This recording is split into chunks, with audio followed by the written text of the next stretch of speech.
Hi, మీలో ఎవరికైనా political, personal, professional, business, motivational, spiritual ఎలాంటి వీడియోస్ అండ్ ఇంటర్వ్యూస్ కావాలన్నా స్క్రీన్ మీద డిస్ప్లే అవుతున్న నెంబర్స్ను కాంటాక్ట్ చేయండి.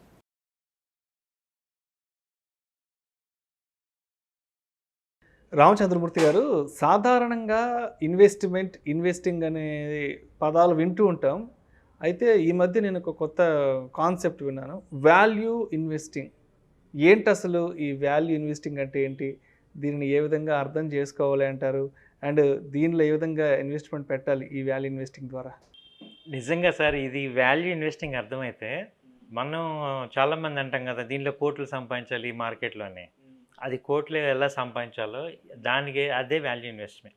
ఇప్పుడు మనం వారెన్ బఫెట్ అనుకుంటాం, ఇండియాలో రాకేష్ జుంజున్వాలా గారు అనుకుంటాం. వీళ్ళందరూ ఏంటంటే ఇన్వెస్ట్మెంట్కి రియల్ మీనింగ్ అర్థం చేసుకున్నారు.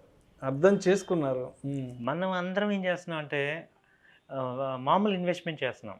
మామూలు ఇన్వెస్ట్మెంట్లో ఏమవుతుంది, ఎమోషన్స్, రిస్క్ అని, రివార్డ్ అని, ఇక అసలు ఇప్పుడు మళ్ళీ పెరిగిందని తగ్గిందని, ఒక 10% పెరిగితే అమ్మేద్దామని, లేకపోతే 5% డౌన్ అవగానే ఎగ్జిట్ అని, స్టాప్ లాస్లని, టార్గెట్లని, ఇలా మనం ఇప్పుడు బయట మీడియాలో టెక్నికల్ చెప్పడం, ఫండమెంటల్ అది, ఇవన్నీ ఒక నాయిస్ని క్రియేట్ చేసి ఈ రిపీటెడ్గా బయింగ్ సెల్లింగ్ చేసుకుంటూ ఉంటాం. దీన్ని ఏమంటున్నాం అంటే మనం ఒక ఇన్వెస్ట్మెంట్ అనుకుంటున్నాం. యాక్చువల్గా ఇదంతా మీరు 1 year ఉంచుకోండి, 3 months ఉంచుకోండి, 5 months ఉంచుకోండి, లేదా 1 dayలో చేయండి. ఇదంతా బ్రోకరేజ్ కంపెనీస్ డెరైవ్ చేసిన టర్మ్స్. కానీ ఏది ఇంట్రాడే అని, లేదా ఇన్వెస్ట్మెంట్, లేదా డెలివరీ అని, వాళ్ళు బ్రోకరేజ్ పాయింట్లు వాళ్ళు డిఫైన్ చేసిన టర్మ్. కానీ ఇదేంటంటే మన పాయింట్లో ఏంటి, మనకి మనీ వచ్చిందా పోయిందా. అది 1 dayలో పోతే ఏమైంది, 5 years అయితే అయింది. ఇప్పుడు జెట్ ఎయిర్వేస్ 5 years ఉంచుకున్నాం, పోయినాయి. అది ఇన్వెస్ట్మెంట్ ఏం కాదు కదా. అప్పుడు 1 dayలో పోయినా ఒకటే 5 అంటే మనం ఏంటంటే ఈ ఇంట్రాడే అని కానీ, డెలివరీ అని కానీ, ఇవన్నీ మన టర్మ్స్ కావు, ఓన్లీ బ్రోకరేజ్ కంపెనీస్ టర్మ్స్. మన పాయింట్లో ఏంటంటే యాజ్ ఎ ఇన్వెస్టర్ పాయింట్లో మీరు డబ్బులు వచ్చాయా, డబ్బులు పోయినాయా, అంతే మనకు కావాల్సింది. ఇప్పుడు వాల్యూ ఇన్వెస్టింగ్ అనేది యాక్చువల్గా ఏంటంటే మనం ఒక అసెట్ లాగా బిల్డ్ చేసుకున్నట్టు. ఇప్పుడు ఫండమెంటల్గా టాప్ కంపెనీస్ని ఐడెంటిఫై చేసుకొని వాటిల్లో ఫ్యూచర్ పాయింట్ ఆఫ్ వ్యూలో ఒక 15-20 years మనం ఫిక్స్డ్గా దానిలో కంటిన్యూగా మన అమౌంట్ని ఇన్వెస్ట్ చేసుకుంటూ వెళ్తాం. వాటిల్లో వచ్చే డివిడెండ్ మీదే మనకు కావాల్సిన ఓన్లీ డివిడెండ్ చూసుకోవటమే. మార్కెట్లో రేటు పెరిగింది తగ్గింది, ఇప్పుడు వారెన్ బఫెట్ గారు వీళ్ళందరూ చేసింది అదే. ఇప్పుడు టైటాన్ జుంజున్వాలా గారు 10 రూపాయల్లో కొన్నారు, ఇవాళ 2000 నమ్మరు. ఇక అది అసెట్ లాగా ఉండిపోవటమే. అది ఆ మెచ్యూరిటీ మనకి రావాలి. ఇప్పుడు ఒకసారి ఏమవుతుంది, అది టైటాన్ 2000 అవ్వచ్చు, లేదా 1000 అవ్వచ్చు. 1000 అవుతుంది కదా అని చెప్పి వాళ్ళు కంపెనీ వాళ్ళు మ్యానుఫ్యాక్చరింగ్ మానేయట్లేదు. అంటే మనం కూడా ఎలాగంటే ఒక కంపెనీ ప్రమోటర్ లాగా, ఒక కంపెనీలో మనం కూడా ప్రమోటర్ లాగా అయిపోయే థింకింగ్లోకి రావాలి. అది 1% అవనివ్వండి, 10% అవనివ్వండి, ఎన్ని షేర్లన్నా అవనివ్వండి, మనం కూడా వాళ్ళతో ట్రావెల్ అవ్వాలి. అలాంటి కంపెనీస్ని మనం సెలెక్ట్ చేసుకొని వాటితో పాటు ట్రావెల్ అవటమే. ట్రావెల్ అయ్యి ఒక 10 years 20 years మీరు ఆగితే అదే మీకు మల్టీఫోల్డ్ అయిపోతుంది. ఇప్పుడు చాలామంది చెప్తున్నారు Bajaj finance 10 years 15 years back కొంటే వాళ్ళ ₹1,00,00,000 అయిందని. ₹1,00,000 ఇన్వెస్ట్ చేస్తే 1 crore అయింది. ఈ మధ్యలో దాని రేట్ చాలా మారిపోయింది. బట్ మామూలు ఇన్వెస్టర్ షేక్ అయిపోతాం, అంతసేపు ఉంచలేము, మళ్ళీ ఎక్కడో ఒక చోట ఎగ్జిట్ అయిపోతాం. మొన్ననే బజాజ్లో 2020లో ఏమైంది, అది 7,000కి వెళ్ళింది, మళ్ళీ 4,000కి వచ్చింది. ఆ టెన్షన్ ఏం చేస్తాం, మనం 5,000 రాగానే ఎగ్జిట్ అయిపోతాం. ఈ టెన్షన్స్, ఈ ప్రైస్ ఫ్లక్చుయేషన్స్ అనేవి మనం పట్టించుకోకూడదు. ఒక వాల్యూ ఇన్వెస్టర్కి ఆయనకి కావాల్సిందల్లా ఇన్వెస్ట్ చేయటమే. అంటే ఆయనకి ఏంటంటే ఆ కంపెనీ మీద నమ్మకం ఉండాలి. బ్యాలెన్స్ షీట్స్ ఇయర్లీ వన్స్, అందుకే వారెన్ బఫెట్ ఇయర్లీ వన్సే చూస్తారు. ఆయన ఫోన్ కూడా పెట్టుకోరు, ఎందుకంటే ఈ మెంటల్ టెన్షన్ ఆయనకి వద్దని.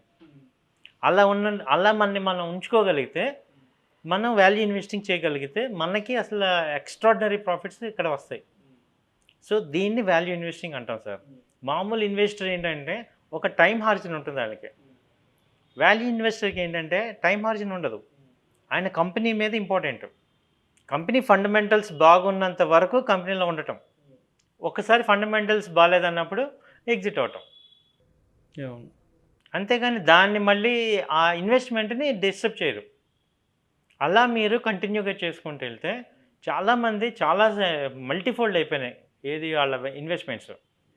ఒక 10 ఇయర్స్ ఆరిజిన్. ఇప్పుడు ఇండియా గురించి చెప్తే మీరు ఇప్పుడు లాస్ట్ 10 ఇయర్స్ బ్యాక్ మేము మాట్లాడుకున్నాం కానీ మాకు అంత అవగాహన లేదు ఇంత పెరుగుతుందా అని.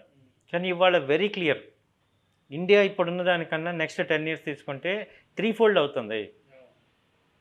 అది ముందు మనం నమ్మాలి. ఇండియాలో గ్రోత్ చాలా ఉంది. మనం ఒకప్పుడు ఫారెన్ చూస్తున్నాం, ఇప్పుడు ఫారినర్స్ అందరూ మననే చూస్తున్నారు. India is the centre. Correct. So మనం బీయింగ్ ఇండియన్, మన కంపెనీస్ని మనం నమ్మాలి, వాటిల్లో మంచి కంపెనీస్లో ఇన్వెస్ట్ చేసుకోవాలి. అలా ఇన్వెస్ట్ చేసుకుని హోల్డ్ చేయటమే. మార్కెట్ ఫ్లక్చుయేషన్స్ సంబంధం లేదు. ఒక డిమాట్ అకౌంట్ తీసుకోండి, వాటికి ఇది ఇన్వెస్ట్మెంట్ కింద పెట్టేసుకోవటమే. దాన్ని అసలు చూడకూడదు. ఓన్లీ డివిడెండ్స్ ఎంజాయ్ చేయటం. అసలు చాలా కంపెనీస్ చాలా మంచి డివిడెండ్స్ ఇస్తున్నాయి. ఆ కంపెనీస్ని ఎలా సెలెక్ట్ చేసుకోవాలి ఏంటనేది మనం నెక్స్ట్ చెప్తాను మీకు. ప్రజెంట్ వాల్యూ ఇన్వెస్ట్మెంట్ అంటే మీరు క్లియర్గా అర్థం చేసుకోవాల్సింది ఏంటంటే, రైట్ కంపెనీని ఫస్ట్ ఒక 30 ఏళ్ళు 40 ఏళ్ళు ఉండే కంపెనీని ఐడెంటిఫై చేయాలి. ఇప్పుడు టాటా స్టీల్ ఉంది, 100 ఇయర్స్ కంపెనీ. అవును, 100 సంవత్సరాలు. అవును, అది ఇంకో 100 ఇయర్స్ ఉంటుంది. అంత ఫండమెంటల్గా స్ట్రాంగ్ ఉంది. అలాగే హిందుస్థాన్ లివర్ అది అంతే. అలాగే బాటా. ఇలా ఒక ఐడెంటిఫై చేసుకొని దానికి ప్రీ హిస్టరీ చూసుకొని ఫ్యూచర్ చూసుకొని ఆ సెగ్మెంట్లో ఎంత కాంపిటీషన్ ఉన్నా వీళ్ళు ఉండగలరా ఎగ్జాక్ట్లీ అనేది ఐడెంటిఫై చేసుకొని ముందు దానిలో ఇన్వెస్ట్ చేయటమే కాదు. మీరు చూడాల్సింది ఏంటంటే రేట్ కాదు, ఓన్లీ డివిడెండ్. మీరు మనీ ఉన్నప్పుడల్లా దానిలో మనం ఇన్వెస్ట్ చేసుకుంటూ వెళ్ళటమే. సో మన ఇన్కంలో ఇంత పర్సంటేజ్, మన ఇన్కంలో ఇంత అమౌంట్ ఇన్వెస్ట్మెంట్ పెట్టుకొని ఆ అమౌంట్ దానిలో ఇన్వెస్ట్ చేయటమే. మ్యూచువల్ ఫండ్స్ చేసేది ఇదే. కాకపోతే ఏం చేస్తున్నారు, వాళ్ళు ఆపరేట్ చేసినందుకని వాళ్ళ ఎక్స్పెన్సెస్ తీసుకొని మనకి ఇస్తున్నారు. అదే మనకే ఐడియా ఉందనుకోండి, మీరే చేసుకోవచ్చు, మీరు మంచి రిటర్న్స్ మీకు వస్తాయి.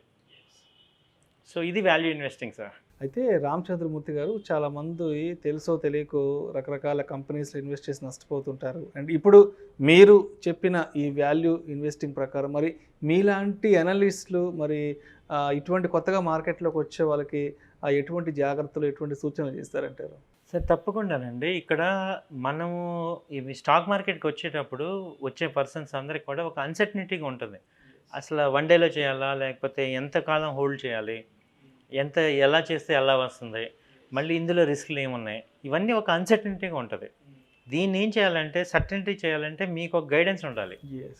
మీకు ఒక ప్రొఫెషనల్ అడ్వైజర్ కనుక మీకు ఉంటే మీకు ఏమవుతుంది, మేము ఆల్రెడీ ఇందులో ఉన్నాం కాబట్టి, మేము ఆల్రెడీ 15 ఇయర్స్ని చూసాం కాబట్టి, నెక్స్ట్ 15 ఇయర్స్ ఎలా ఉంటుందో అర్థం చేసుకున్నాం కాబట్టి, ఏ కంపెనీలు ఉంటాయి, ఏ సెగ్మెంట్స్ ఉంటాయి, ఏ ఇండస్ట్రీస్ ఫ్లోరిష్ అవుతాయి, న్యూగా ఏ ఇండస్ట్రీస్ వస్తున్నాయి, ఇప్పుడు అవన్నీ ఐడెంటిఫై చేస్తున్నాం కాబట్టి మీకు మేము పర్సన్ టు పర్సన్ అడ్వైజ్ ఇవ్వగలం, ప్రొఫెషనల్గా మీకు అడ్వైజ్ ఇవ్వగలం. దాంతో మీరు ఏంటంటే లాంగ్ టర్మ్లో ఇక మీరు సస్టైనబిలిటీ పెట్టుకొని ధైర్యంగా మీరు ఇన్వెస్ట్ చేసుకోవచ్చు, మంచి ఫ్రూట్స్ పొందొచ్చు. అంటే మీకు ఇక్కడ ప్రాబ్లం ఎక్కడ వస్తుందంటే, మార్కెట్ పడంగానే టెన్షన్ వస్తుంది, అందరూ ప్యానిక్ అయిపోతుంటాం, అప్పుడు నిలబడే వాళ్ళే నిలబడతాం. సో అలాంటి టైంలో మీకు ఎవరు కావాలంటే ఒక ప్రొఫెషనల్ అడ్వైజర్స్ ధైర్యం కావాలి, అసలు ఏం జరుగుతుంది, ఏమైపోతుంది అని. ఎందుకంటే బేర్ మార్కెట్ వచ్చినప్పుడు చాలా టెన్షన్స్ వస్తాయి, అసలు పైకి వెళ్తుందా అనేది చాలా చాలా టెన్షన్గా ఉంటుంది. అలాంటి టైంలో ఇన్వెస్ట్మెంట్స్ హోల్డ్ చేసుకోవటం లేదు. కంపెనీస్ కొన్ని కంపెనీస్ ఇండస్ట్రీ బాగుంటుంది, కంపెనీ ఫెయిల్యూర్ అవుతూ ఉంటుంది. అలాంటి ఇప్పుడు జెట్ ఎయిర్వేస్ కానీ, ఎస్ బ్యాంక్ కానీ, వీటిల్లో ఏమవుతున్నాం ముందు ఐడెంటిఫై చేసి ఎగ్జిట్ చేయించడం కానీ. చాలామంది ఏంటంటే అలాగే ఉండిపోతాం, ఇన్వెస్టర్ కదా అని. ఇన్వెస్ట్మెంట్ కరెక్టే, కానీ మనం వాల్యూ ఇన్వెస్ట్మెంట్లో ఏంటంటే కంపెనీ ప్రాబ్లం వచ్చినప్పుడు ఎగ్జిట్ అవ్వాలి, అది ఎక్కడ అవ్వాలి, ఆ సలహాలు మేము ఇస్తాం. దానివల్ల ఏమవుతుందంటే మీకు కంటిన్యూగా బాగున్న కంపెనీల్లో మనం లాంగ్ టర్మ్ ఉంటాం, బాగాలేని కంపెనీలు మనం ముందే ఐడెంటిఫై అయిపోతుంటాయి, ఎలిమినేట్ అవుతుంటాం. సో మన ఫండ్ చాలా వాల్యుబుల్గా గ్రో అవుతుంటుంది. ఇది మేము సపోర్ట్ చేయగలం sir. Thank you so much Ramachandramurthy garu. Value investing అనే అంశం గురించి ప్రేక్షకులకు మీ విశ్లేషణ ద్వారా చాలా చక్కగా వివరించారు. Thank you so much. Thank you sir. Thank you very much అండి.